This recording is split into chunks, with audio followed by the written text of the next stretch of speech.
ഈശോയിൽ പ്രിയരെ, നമുക്ക് ഏറ്റവും സുപരിചിതമായ ഒരു സുവിശേഷ ഭാഗമാണിത്. വിധക്കാരൻ്റെ ഉപമ. ഈശോ തന്നെ എക്സ്പ്ലനേഷൻ കൊടുത്തിട്ടുള്ള കഥകളിൽ ഏറ്റവും പ്രധാനപ്പെട്ട ഒന്നാണിത്. അപ്പോൾ ദൈവം അനുഗ്രഹം വാരി വിതറുന്നുണ്ട്. ഞാൻ വചനം വിതയ്ക്കുന്നില്ല, വിത്ത് വിതയ്ക്കുന്നത് വചനം എന്ന് അങ്ങനെ വ്യാഖ്യാനിക്കുമ്പോൾ അനുഗ്രഹമെന്ന് ചിന്തിച്ച് അനുഗ്രഹം ദൈവം വാരി വിതറുന്നുണ്ട്. 1 പത്രോസ് 3:9 അനുഗ്രഹം അവകാശമാക്കാൻ വേണ്ടി വിളിക്കപ്പെട്ടവരാണല്ലോ നിങ്ങൾ. അനുഗ്രഹം അവകാശമാക്കാൻ വേണ്ടി. അപ്പോൾ മക്കളെങ്കിൽ നിങ്ങൾ അവകാശികളുമാണ്. മക്കളാണല്ലോ അവകാശികൾ. ഇങ്ങനെ പെരുവഴിയിൽ അലയുന്നവരല്ലല്ലോ അവകാശികൾ, മക്കളാണ് അവകാശികൾ. അപ്പോൾ യോഹന്നാൻ്റെ സുവിശേഷം 1:12 തന്നെ സ്വീകരിച്ചവർക്കെല്ലാം തൻ്റെ നാമത്തിൽ വിശ്വസിക്കുന്നവർക്കെല്ലാം ദൈവമക്കളാകാൻ കഴിവ് നൽകി. മക്കളെങ്കിൽ നിങ്ങൾ അവകാശികളുമാണ്. ഇനി വളരെ പ്രത്യേകമായി നമ്മൾ മാമോദീസയിലൂടെ, കുംഭസാരത്തിലൂടെ, കുർബാന സ്വീകരണത്തിലൂടെ ഒക്കെ നമ്മൾ ദൈവത്തിൻ്റെ മകനും മകളുമായി നമ്മൾ വീണ്ടും നവീകരിക്കപ്പെട്ടുകൊണ്ടിരിക്കുക. അപ്പം നമുക്ക് ദൈവം അനുഗ്രഹം തരും. നമ്മൾ രക്ഷപ്പെട്ടിട്ടില്ല എന്ന് എത്ര പ്രാർത്ഥിച്ചിട്ടും നമ്മൾ രക്ഷപ്പെടുന്നില്ല എന്ന് അത് ചിന്തിക്കുന്നുണ്ടെങ്കിൽ നമ്മളത് സ്വീകരിക്കാത്തത് കൊണ്ടായിരിക്കാം. ഞാനിങ്ങനെ വഴി, പാറ, മുള്ള് ഇല്ലേ, അതാണല്ലോ വഴിയരികിൽ വീണ വിത്ത്, പാറപ്പുറത്ത് വീണ വിത്ത്, മുള്ളുകൾക്കിടയിൽ വീണ വിത്ത്. ഇത് ഒരു 3 വാക്കുകൾ അത് ഞാൻ അങ്ങനെയാണെന്ന് ധ്യാനിച്ചത്. നല്ല കോൺസെൻട്രേഷൻ ഉണ്ടാകണം. കോൺസെൻട്രേഷൻ നമ്മുടെ ലൈഫിലുണ്ടാകണം. ഇപ്പോൾ പരിശുദ്ധ ബലി അർപ്പിക്കുമ്പോഴും നല്ല കോൺസെൻട്രേഷൻ ഉണ്ടാകണം. ഡിസ്ട്രാക്ഷൻ നമുക്ക് അനുഗ്രഹത്തിൻ്റെ ഒരു മേഖലയല്ല. കോൺസെൻട്രേഷൻ ഉണ്ടാകണം. ഇനി രണ്ടാമതൊരു കാര്യം, പാറപ്പുറം പെരിഫറലാണല്ലോ, അത് വേരില്ലാത്തതിനാൽ അത് വാടിപ്പോയി. അപ്പോൾ ഇങ്ങനെ കോറിലേക്ക് വരണം. അതായത് പേഴ്സൺ ഡെവലപ്പ് ചെയ്യണം. അതായത് അങ്ങനെ ഡെവലപ്പ് ചെയ്യുമ്പോൾ നമ്മൾ പരിശീലിക്കേണ്ട ഒരു കാര്യമാണ് ഇമോഷണൽ ബാലൻസ്. ഇനി മൂന്നാമതൊരു കാര്യം, നമുക്ക് ഈ മുള്ള് നമ്മളിങ്ങനെ മുള്ള് കിട്ടിയവൻ, മുള്ള് പലതരത്തിൽ വ്യാഖ്യാനിക്കാം. ഒരു രോഗമായിട്ട് പൗലോസ് അപ്പോസ്തലൻ്റെ മുള്ള് അത് അദ്ദേഹത്തിൻ്റെ ഒരു വളരെ മൈന്യൂട്ടായിട്ടുള്ളൊരു ഞരമ്പിലുള്ള ഒരു രോഗാവസ്ഥയായിട്ട് അതിങ്ങനെ കുത്തി വേദനിപ്പിച്ചിരുന്നു എന്ന് റീസെൻ്റ്ലി ഒരു പഠനമുണ്ടായി. അപ്പോൾ അതിങ്ങനെ കുറേ സാധ്യതകൾ പറഞ്ഞിട്ട് അവസാനം പറയുന്നൊരു സാധ്യത അദ്ദേഹത്തിൻ്റെ മുള്ള് ഒരു രോഗമായിരുന്നു എന്ന് പറഞ്ഞു. അപ്പോൾ മുള്ളുകൾക്കിടയിൽ വീണ വിത്ത് നമുക്ക് അങ്ങനെയൊക്കെ ഒന്ന് ധ്യാനിക്കാം. മുള്ളുകൾക്കിടയിൽ വീണ വിത്ത് ചിലപ്പോൾ നല്ല അപകർഷതാബോധം അല്ലെങ്കിൽ ഒരു ആന്തരിക സൗഖ്യം കിട്ടേണ്ട മേഖല. ഇങ്ങനെ ചിലപ്പോൾ ഈ കൊളുത്തി സംസാരിക്കുന്നവരും അത് മുറിവേറ്റവരാ. അപ്പോൾ ഈ 3 മേഖലകൾ നമ്മൾ ഒന്നിപ്പോൾ കോൺസെൻട്രേഷൻ. ആദ്യത്തെ വഴിയരികിൽ വീണ വിത്ത്, കോൺസെൻട്രേഷൻ. നമുക്ക് വഴിയരികിൽ വീണ വിത്ത്, വഴിയിൽ പോയി നിൽക്കുക, തിരക്കുള്ളൊരു സ്ഥലത്ത് പോയി നിൽക്കുക ഇല്ലേ. വഴി എപ്പോഴും ആളുകൾ മൂവ് ചെയ്യുന്ന സ്ഥലമല്ലേ. തിരക്ക് പിടിച്ച ജീവിതം, ബഹളം, ഒരു ഏകാഗ്രതയില്ല. ഇപ്പം മാസിന് വരുമ്പോൾ പോലും അത്ര നേരം പുറത്ത് വെക്കും, പെട്ടെന്ന് ഓടി മാസിലേക്ക് കയറും. ചില ആളുകൾ വിവാഹ ജീവിതത്തിന് പോലും വലിയ ഒരുക്കമൊന്നും ഉണ്ടാവില്ല, പെട്ടെന്ന് ഇങ്ങനെ ഓടി വിവാഹ ജീവിതത്തിലേക്ക് കയറും. പ്രിക്കാന കോഴ്സ് അത് ഒരു തരത്തിൽ ഉപകാരമാണ്. വൈദിക പരിശീലനമൊക്കെ നോക്കുമ്പോൾ 10-16 വർഷമൊക്കെ പഠിക്കുമ്പോഴും ഒരു വിവാഹ ജീവിതത്തിന് ഒരു 2 മാസം ഒരുങ്ങിയാൽ മതിയോ? ഇപ്പോഴേ ഒരുങ്ങണ്ടേ? ഇപ്പോൾ 10-20 വയസ്സായുള്ള പയ്യന്മാരല്ലെങ്കിൽ മക്കൾ ഇപ്പോഴേ ഒരുങ്ങണ്ടേ, ആത്മീയമായിട്ട്, ശാരീരികമായിട്ടും മാനസികമായിട്ടൊക്കെ. അപ്പോൾ പെട്ടെന്ന് ഓടിക്കേറേണ്ട ഒരു കാര്യമല്ല ഇല്ലേ. പഠിക്കുന്ന എന്തിനാ? ഭാവി ശരിയാക്കാൻ വേണ്ടിയിട്ടല്ലേ, ജോലി കിട്ടാൻ വേണ്ടിയിട്ടല്ലേ. ജോലി കിട്ടിയിട്ട് എന്തെടുക്കാനാ? ജീവിക്കാൻ വേണ്ടിയിട്ടല്ലേ. ഇപ്പം ജീവിതത്തിന് വേണ്ടിയിട്ടല്ലേ നമ്മൾ ഒരുങ്ങുന്നത്. അപ്പോൾ എല്ലാ മേഖലയിലും ഒരുങ്ങണം, ആത്മീയമായിട്ട് ഒരുങ്ങണം, പ്രാർത്ഥിച്ചൊരുങ്ങണം എല്ലാ മേഖല. ഇപ്പോൾ നന്നായിട്ട് ബോറടിക്കുന്ന, പരീക്ഷയ്ക്ക് പഠിച്ചുകൊണ്ടിരിക്കുന്ന, നാളെ പരീക്ഷണം, ബോറടി, അവൻ പോയിട്ട് ചിലപ്പോൾ കുറച്ച് നേരം ഞാൻ റെസ്റ്റ് എടുക്കട്ടെ അമ്മ എന്ന് പറഞ്ഞിട്ട് വഴിയരികിൽ പോയി നോക്കി നിൽക്കും. ബോറടി, ഏകാഗ്രത ഇല്ലാത്ത അവസ്ഥയാണ് ബോറടി, ഏകാഗ്രത. ഇനി നമുക്ക് ഇപ്പോൾ രാവിലെ മുതൽ ഇന്ന് വൈകുന്നേരം ഒരു 4 മണിക്കൊരു 1500 മീറ്റർ ഓടണം. 1500 മീറ്റർ ഓടണം, മത്സരമാണ്. 3 മണി വരെ ഓടി പ്രാക്ടീസ് ചെയ്തുകൊണ്ട് കാര്യമുണ്ടോ? രാവിലെ മുതൽ 3 മണി വരെ ഓടി പ്രാക്ടീസ് ചെയ്യാം. എന്നിട്ട് 4 മണിക്ക് പോയി ഓടിയ തളർന്നു വീഴില്ലേ? അപ്പം മുന്നേ ഒരുങ്ങണ്ടേ, ഏകാഗ്രത വേണ്ടേ, ഒരു ട്രാക്കിലേക്ക് വരണ്ടേ. ട്രാക്കിലല്ലാത്ത ലൈഫ്, കോൺസെൻട്രേറ്റഡ് അല്ലാത്ത ലൈഫ് പ്രശ്നമാണ്. ഒരു ട്രാക്കിലേക്ക് വരണം, ലൈഫ് ഒരു ട്രാക്കിലേക്ക് വരണം. പരിശുദ്ധ കുർബാന, കുമ്പസാരം ഇതെല്ലാം കഴിഞ്ഞിട്ട് ഇപ്പോഴും ട്രാക്കിലേക്ക് വരാത്ത ആളുകളില്ലേ? കുമ്പസാരൊന്നും റെഗുലർ അല്ലാത്ത ആളുകളില്ലേ? ഇപ്പോഴും ട്രാക്കിലായിട്ടില്ല. ആത്മീയ ജീവിതം കുറെ അങ്ങ് ജീവിച്ചിട്ടും ഒരു ട്രാക്ക് പിടിച്ചിട്ടില്ല. എവിടെയൊക്കെ കൂടി ഓടുക. വെറുതെ അങ്ങനെ ഒന്ന് ധ്യാനിച്ച് വഴിയരികിൽ വീണത് ബഹളത്തിലാണ് ഇങ്ങനെ ബോറടിയും, ഇങ്ങനെ സംസാരമാണ്. ശരിക്കും കോൺസെൻട്രേഷനിൽ സംസാരമില്ല. പരിശുദ്ധ ബലിക്ക് മുന്നേ ഒരുങ്ങുമ്പോൾ ഇവിടെ ദേവാലയത്തിലിരുന്ന് സംസാരിച്ചാൽ എവിടെയാണ് കോൺസെൻട്രേഷൻ? കോൺസെൻട്രേഷനിലല്ല ദൈവം ഇടപെടുക. ദൈവവും ഞാനും എന്ന ഒരു കോൺസെൻട്രേഷൻ വേണ്ടേ? അതിന് മുന്നേ ഒരുങ്ങണ്ടേ? എന്തുകൊണ്ടാണ് പരീക്ഷ ഹാളിൽ 5 മിനിറ്റ് മുമ്പ് കയറ്റിയിരുത്തുന്നത്? എന്തുകൊണ്ടാണ് 5 മിനിറ്റ് മുമ്പ് പരീക്ഷ ഹാളിൽ കയറ്റിയിരുത്തുന്നത്? കോൺസെൻട്രേഷൻ. അപ്പം അത് ലൈഫിൽ, ജീവിതത്തിൽ എല്ലാ മേഖല. ഇനി ഒരു പഴയ ഗുരുകുല വിദ്യാഭ്യാസത്തിൽ ഗുരുവിൻ്റെ കീഴിൽ പോയി പഠിക്കുന്നയാൾ, അയാൾ കോൺസെൻട്രേറ്റഡ് ആണ്. ഇപ്പോൾ നേരെ പോകേണ്ട മക്കൾ ഒരു കയ്യിൽ ഫോണ്, മറ്റേ കയ്യിൽ പ്രണയം, ഇങ്ങനെ പല ട്രാക്കുകൾ തിരിച്ചുവിട്ടിരിക്കും. അങ്ങോട്ടും ഇങ്ങോട്ടും നോക്കി പോയാൽ നേരെ പോകുന്നില്ലല്ലോ, ട്രാക്കിലല്ലല്ലോ. അപ്പം എങ്ങനെ രക്ഷപ്പെടും? അനുഗ്രഹം വാരി വിതറുന്നുണ്ട്, പക്ഷെ നമ്മൾ ട്രാക്കിലല്ല. ഇപ്പോൾ ഈ ദേവാലയം എന്ന് ചിന്തിച്ച് ഒരു വൃത്തം വരച്ചിട്ട് അതിൻ്റെ അകത്തേക്ക് അനുഗ്രഹ പെരുമഴ പെയ്യുകയാണെങ്കിൽ ദേവാലയത്തിനകത്ത് കയറാത്തവൻ ഒന്ന് വാതിലിലൂടെ ഒരു തലയെങ്കിലും നീട്ടി അകത്തേക്ക് വെച്ചു കൊടുത്ത തലയിലെങ്കിലും അനുഗ്രഹ പെരുമഴ പെയ്യുമല്ലോ. ഇല്ല, പരിശുദ്ധ ബലി നിസ്സാര കാര്യമല്ലല്ലോ. പരിശുദ്ധ ബലി അർപ്പിക്കുന്ന സ്ഥലം ദൈവാനുഗ്രഹത്തിൻ്റെ സ്ഥലമല്ലേ? അനുഗ്രഹ പെരുമഴ പെയ്യുന്ന സ്ഥലമാണ്. അപ്പോൾ പരിശുദ്ധ ബലി ഇപ്പോഴും പരിശുദ്ധ ബലിയുടെ ട്രാക്കിൽ നമ്മളായിട്ടില്ലല്ലോ. ധ്യാനിക്കേണ്ട ഒരു കാര്യമാണ്. ഇനി രണ്ടാമത്തെ കാര്യം പാറ പെരിഫറൽ. അതിൽ നമ്മളിങ്ങനെ ചില ആളുകളുണ്ട്, ഞങ്ങളുടെ കൂടെയുള്ള ശുശ്രൂഷകരിൽ പലരെയും ഞാൻ ഒബ്സർവ് ചെയ്തത്, അവർ ബഹളം വെച്ചിരുന്ന ഇങ്ങനെ മർമറിങ് ചെയ്തുകൊണ്ടിരുന്നവർ, അവർ ഇപ്പോൾ ഭയങ്കര സൈലൻസാണ്. എല്ലാം ഉൾക്കൊള്ളുന്നു. ലെവലിലേക്ക് വന്നു. കോറിലേക്ക് വന്നു. നമുക്ക് എല്ലാം ഉണ്ടായിട്ട് ഒരു പേഴ്സൺ ഡെവലപ്പ് ചെയ്യുമ്പോൾ നമ്മളിങ്ങനെ നല്ല വസ്ത്രം ധരിച്ച് നടക്കുന്നയാൾ ഗുഡ് പേഴ്സൺ എന്ന് പറയാൻ പറ്റുമോ?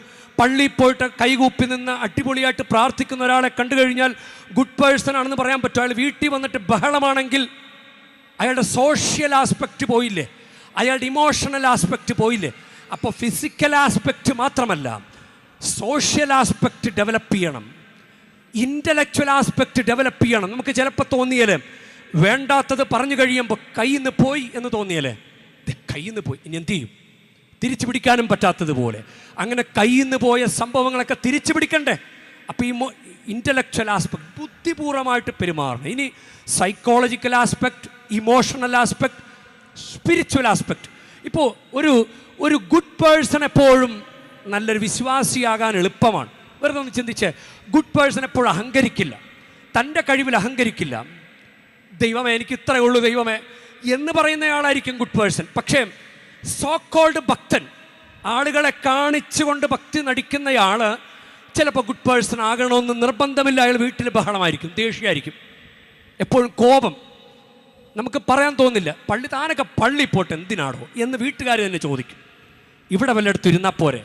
അപ്പോൾ ഒരു കോർ ലെവലിലേക്ക് വരണം, നമ്മൾ ഗുഡ് പേഴ്സണായി മാറണം, ഡെപ്തിലേക്ക് വരണം. അപ്പോഴാണ് ശാന്തത വരിക, അപ്പോഴാണ് പിറുപിറുപ്പ് മാറുക. അതുകൊണ്ടാണ് ലൂക്കായുടെ സുവിശേഷം 2-52 വാക്യത്തിൽ ഈശോയെക്കുറിച്ച് പറയുന്നത്, യേശു ജ്ഞാനത്തിലും പ്രായത്തിലും ദൈവത്തിൻ്റെയും മനുഷ്യരുടെയും പ്രീതിയിൽ വളർന്നു വന്നു. ഇനി മൂന്നാമത്തേതാണ് മുള്ള്. അത് ഇങ്ങനൊരു ഇന്നർ ഹീലിങ്ങിൻ്റെ മേഖല നമുക്ക് ആവശ്യമാണ്. എപ്പോഴും പ്രാർത്ഥിക്കേണ്ട ഒരു കാര്യമാണ് ഇന്നർ ഹീലിംഗ്. അതായത് നമ്മുടെ ഉള്ളിൽ, നിങ്ങൾ വിചാരിക്കുന്നുണ്ടോ കുമ്പസാരം കഴിയുമ്പോൾ തന്നെ എല്ലാം അങ്ങ് പോയി? കുമ്പസാരം കഴിയുമ്പോൾ പാപം പോകുന്നുണ്ട്, തീർച്ചയായിട്ടും. നല്ല കുമ്പസാരം നടത്തിയ പാപം പോകും. പക്ഷെ പാപത്തിൻ്റെ പിന്നിലുള്ള ചില ഹാങ് ഓവർ, ചില നെഗറ്റിവിറ്റി അത് അവശേഷിക്കും. ഇല്ല, വെറുപ്പ് ചിലപ്പോൾ ആ നിമിഷം തന്നെ തീരണമെന്നില്ല. ഒരു മോശമായൊരു ചിത്രം കണ്ട ആള്, അയാളുടെ ചിന്തയിൽ എപ്പോഴും ചീത്ത ചിന്തകൾ വരാം, ചീത്ത കാര്യങ്ങൾ ഓർമ്മിപ്പിക്കാം, ഇങ്ങനെ ഓർമ്മയിൽ വരും. അത് വെച്ചിട്ട് പിന്നെ പാപം ചെയ്യാൻ സാധ്യതയില്ല. അപ്പോൾ ഒരു ഇന്നർ ഹീലിംഗ് പ്രധാനപ്പെട്ടൊരു കാര്യമാണ്. ഇനി വർത്തമാനം പറഞ്ഞ് ഇല്ലേ, സൈലൻസ് ആണല്ലോ കോൺസെൻട്രേഷൻ, സൈലൻസ് ആണല്ലോ പേഴ്സൻ്റെ കോറിലേക്ക് വരിക, ഡെപ്തിലേക്ക് വരിക. ആന്തരിക സൗഖ്യം കിട്ടിയാൽ നിശബ്ദത ഉണ്ടാവും. നിശബ്ദത, പിറുപിറുപ്പും കുറ്റപ്പെടുത്തലും ഇത് ആന്തരിക സൗഖ്യം കിട്ടാത്ത മേഖലയാണ്. നമ്മൾ ദേഷ്യപ്പെട്ടത് വഴി എത്ര പേർക്ക് സങ്കടം ഉണ്ടായിട്ടുണ്ട്. ചിലപ്പോൾ നമ്മൾ മറന്നുപോയി കാണും. എത്ര പേർക്ക് സങ്കടം ഉണ്ടായിട്ടുണ്ടാകാം. അവരെല്ലാം ആ വിഷമം വെച്ച് നമ്മുടെ മുന്നിൽ ഇങ്ങനെ നടക്കുകയാണെങ്കിൽ ചിലപ്പോൾ എവിടെയെങ്കിലുമൊക്കെ ആയിരിക്കാം നമ്മുടെ ജീവിതത്തിൻ്റെ മുൻപിൽ കുറേ പേരുടെ സങ്കടം നിലനിൽക്കുന്നുണ്ടെങ്കിൽ നമ്മൾ എങ്ങനെ മുന്നോട്ട് കയറി വരും? അവർ മനസ്സിലൊക്കെ പറയല്ലേ, നീ ഒന്നും രക്ഷപ്പെടിയല്ലടാ എന്ന് പറയുകയാണെങ്കിൽ നമ്മൾ വേദനിപ്പിച്ച്, അപ്പോൾ അവർക്ക് വേണ്ടി പ്രാർത്ഥിക്കണ്ടേ? ഈശോയെ, ഞാൻ മൂലം വിഷമം അനുഭവിച്ചവരെ അങ്ങയുടെ തിരുരക്തത്താൽ കഴുകി വിശുദ്ധീകരിക്കണം. നമ്മളും പ്രാർത്ഥിക്കണം, ഈശോ എൻ്റെ ഉള്ളിലുള്ള നെഗറ്റീവായ കാര്യങ്ങളെ, ഞാൻ മൂലം മറ്റുള്ളവർക്കുണ്ടായ വിഷമങ്ങളെ ഈശോയെ അങ്ങയുടെ തിരുരക്തത്താൽ കഴുകി വിശുദ്ധീകരിക്കണം. ഇത് ഒരു പേഴ്സണൽ പ്രയറിൻ്റെ ഭാഗമാക്കാൻ പാടില്ല. എല്ലാ ദിവസവും രാവിലെ എഴുന്നേൽക്കുമ്പോഴും രാത്രി കിടക്കുമ്പോഴും ഇതിങ്ങനെ പ്രാർത്ഥിച്ചു കഴിഞ്ഞാൽ നമുക്കൊരു പോസിറ്റീവ് മൈൻഡ് കിട്ടും. അപ്പോൾ ഈ ഒരു മേഖല നമ്മൾ ഒന്ന് ധ്യാനിക്കുന്നത് നല്ലതാണ്. അപ്പോൾ വെറുപ്പുള്ളത്, അപകർഷതാബോധം ഉള്ള ആൾക്ക് പെട്ടെന്ന് മുന്നോട്ട് കയറി വരാൻ പാടാം. അപകർഷതാബോധം മാറണം. മുറിവേറ്റ മനുഷ്യൻ എപ്പോഴും ഇങ്ങനെ കൊളുത്തി താങ്ങി സംസാരിക്കുക എന്ന് പറയല്ലേ. അവന് ഒരു കാര്യം, ഒരു നിർദ്ദേശം കൊടുത്താൽ പോലും അവന് പിടിക്കില്ല. അവന് മറുപടി പറഞ്ഞ് അവന് ആശ്വാസം ഉണ്ടാവുള്ളൂ. ഉരുള കുപ്പേരി കണക്ക് മറുപടി പറയും. അപ്പോൾ നിശബ്ദത അവിടെയും ആവശ്യമല്ലേ? അപ്പോൾ ആന്തരിക സൗഖ്യം നമുക്ക് അത്യാവശ്യമാണ്. പ്രിയ ദൈവ പൈതലേ, നീ ആത്മീയതയിൽ, നിന്റെ വ്യക്തിത്വ വികസനത്തിൽ ദൈവത്തിൻ്റെ അനുഗ്രഹം സ്വീകരിക്കാൻ നീ മുന്നേറാൻ പരിശ്രമിക്കുന്നുണ്ടെങ്കിൽ നീ ദിവസേന പ്രാർത്ഥിക്കുക, ഈശോയെ, എൻ്റെ ഉള്ളിലുള്ള ഇനിയും അവശേഷിക്കുന്ന നെഗറ്റീവായിട്ടുള്ള കാര്യങ്ങൾ, ഞാൻ മൂലം മറ്റുള്ളവർക്കുണ്ട വിഷമങ്ങൾ, ഈശോയെ അങ്ങയുടെ തിരുരക്തത്താൽ കഴുകി വിശുദ്ധീകരിക്കണമേ. ഇനി ഈ 30%, 60%, 100% വിജയം ഉണ്ടായിട്ടുണ്ട് ഇല്ലേ? 30%, 60% അവർ വിജയിച്ചവരാ. 100 കിട്ടിയില്ലെങ്കിൽ 30 കിട്ടിയല്ലോ. അപ്പോൾ എന്തുകൊണ്ടായിരിക്കാം ഒരു 90 മാർക്ക് കിട്ടേണ്ട ഒരാൾ, ഇപ്പോൾ 10ാം ക്ലാസ് പരീക്ഷയല്ലേ, അടുത്ത് തന്നെ വരികയല്ലേ, 90 മാർക്ക് കിട്ടാൻ സാധ്യതയുള്ള ഒരാൾ 60 മാർക്ക് കിട്ടുന്നുള്ളതെങ്കിൽ അയാൾ കോൺസെൻട്രേറ്റഡ് അല്ല. അയാൾക്ക് ചിലപ്പോൾ ഫോൺ പ്ലേ ഉണ്ടാവും, ഫോൺ ഉപയോഗിക്കുന്നത് കൂടുതലായിരിക്കാം, അല്ലെങ്കിൽ ഒരു തെറ്റായ പ്രായത്തിന് ചേരാത്തൊരു ബന്ധമുണ്ടാകാം. വെറുതെ ഒന്ന് അനലൈസ് ചെയ്ത് നോക്കും. അപ്പോൾ എന്തുകൊണ്ടാണ് റിസൾട്ട് കൂടുതൽ കിട്ടാത്തത്? എന്തുകൊണ്ടാണ് അനുഗ്രഹം കൂടുതൽ കിട്ടാത്തത്?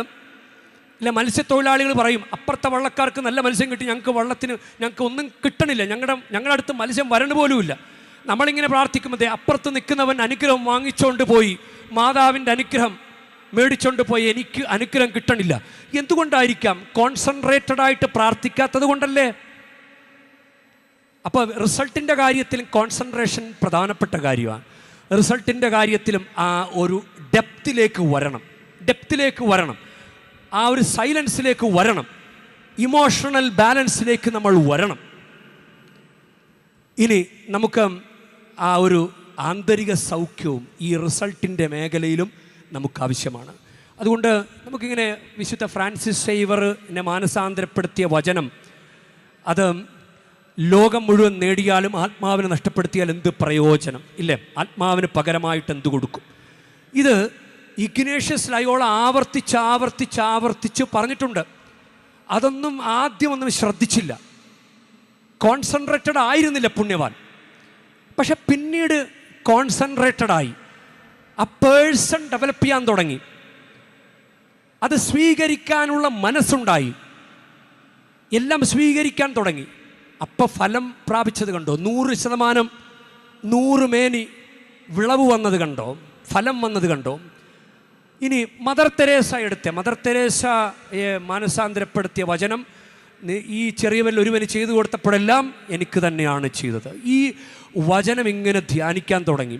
അപ്പോൾ അതുകൊണ്ട് ഈ വചനം അത് കോൺസെൻട്രേഷനിലേക്ക് വന്നു, ദൈവത്തെ സ്നേഹിക്കണമെന്ന തീരുമാനത്തിലേക്ക് വന്നു. അല്ലെങ്കിൽ ഡാർജിലിങ്ങിലേക്ക് വരുമോ, അല്ലെങ്കിൽ നാട് വിട്ട് അത്ര റിസ്ക് ഒരാൾ എടുക്കുമോ?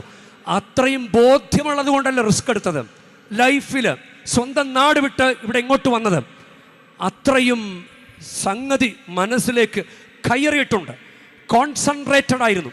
ഇനി അപ്പോൾ പേഴ്സൺ ഡെവലപ്പ് ചെയ്ത് വന്നു. പേഴ്സൺ ഡെവലപ്പ് ചെയ്ത് വരുമ്പോൾ മുഷിഞ്ഞ വസ്ത്രമൊന്നും വളരെ സിമ്പിൾ വസ്ത്രമല്ല അവരുടേത്. വസ്ത്രമൊന്നും അവർ നോക്കുന്നേയില്ല, അവിടെ ഉള്ളു ആണ് അവർ നോക്കുന്നത്. ഇനി അങ്ങനെ ഒരു സംഭവം നിങ്ങൾക്കറിയാമല്ലോ. ഒരാൾ കൈ നീട്ടിയപ്പോൾ അയാൾ ഈ മദർ തെരേസയുടെ കൈകളിലേക്ക് കാർക്കിച്ച് തുപ്പി. അപ്പോൾ മദർ തെരേസ പറഞ്ഞു, എനിക്ക് ഉള്ളത് കിട്ടി, ഇനി എൻ്റെ മക്കൾക്കുള്ളത് താ എന്ന് പറഞ്ഞു. ഇത് നമ്മളാണെങ്കിൽ ഹേർട്ടായിട്ട് അവിടെ നിന്ന് വിട്ടിട്ട് താനൊന്ന് പോടോ എന്ന് പറയും. തൻ്റെ ഒന്നും എനിക്ക് വേണ്ട എന്ന് പറയും. പക്ഷെ മദർ തെരേസ ഹേർട്ടാകാതെ അവിടെ നിന്നുണ്ട്. അതാണ് ഇന്നർ ഹീലിങ്ങിൻ്റെ ആവശ്യകത. ഇന്നർ ഹീലിംഗ് വേണം, നമുക്ക് വേണം. അപ്പോൾ വിശുദ്ധരെല്ലാം ഈ ഒരു പ്രോസസ്സിലൂടെ കോൺസെൻട്രേഷൻ, പേഴ്സൺ ഡെവലപ്പ് ചെയ്യുക. യഥാർത്ഥത്തിൽ ഇങ്ങനെ കാണിക്കുന്ന ഭക്തനല്ല, ഉള്ളിലുള്ള ഒരു വിശ്വാസി. അതിനുശേഷം ആന്തരിക സൗഖ്യം അവർ ദിവസേന അനുഭവിച്ചിട്ടുണ്ട്. അതുകൊണ്ട് 100% വിജയം ഉണ്ടായി. നമുക്കതുകൊണ്ട് ഒന്ന് പരിശ്രമിച്ച് നോക്കാം. Concentration plus person development, personality development plus inner healing. അതിന് വേണമെങ്കിൽ നമുക്ക് സെൽഫ് എസ്റ്റീം എന്ന് കൂടി പറയാം. ആ ധൂർത്തപുത്രൻ തിരിച്ചു വന്നത് സെൽഫ് എസ്റ്റീം ഉണ്ടായതുകൊണ്ടാണ്. അപ്പോൾ അത് വിജയമാണ്, 100% വിജയം. ഒന്നുകൂടി ശ്രദ്ധിച്ചോ. കോൺസെൻട്രേഷൻ പ്ലസ് പേഴ്സണാലിറ്റി ഡെവലപ്മെൻറ്റ് നിരന്തരം ചെയ്യേണ്ട കാര്യമാണ്. Plus inner healing is equal to 100% വിജയം. ആത്മീയതയിലാകട്ടെ ഭൗതികതയിലാകട്ടെ നിങ്ങൾ വിജയിച്ചിരിക്കും. നമുക്കതുകൊണ്ട് ദൈവത്തോട് പ്രത്യേകം പ്രാർത്ഥിക്കാം. ദൈവമേ, ഞങ്ങളെല്ലാവരെയും അനുഗ്രഹിക്കണമേ. 100% 30 കിട്ടിയാലും അത് ഇരട്ടിയാക്കാൻ, 60ആക്കാൻ, 100ആക്കാൻ ഞങ്ങളെ മരണം വരെ ഞങ്ങൾക്ക് സമയം തന്നിരിക്കുകയാണല്ലോ.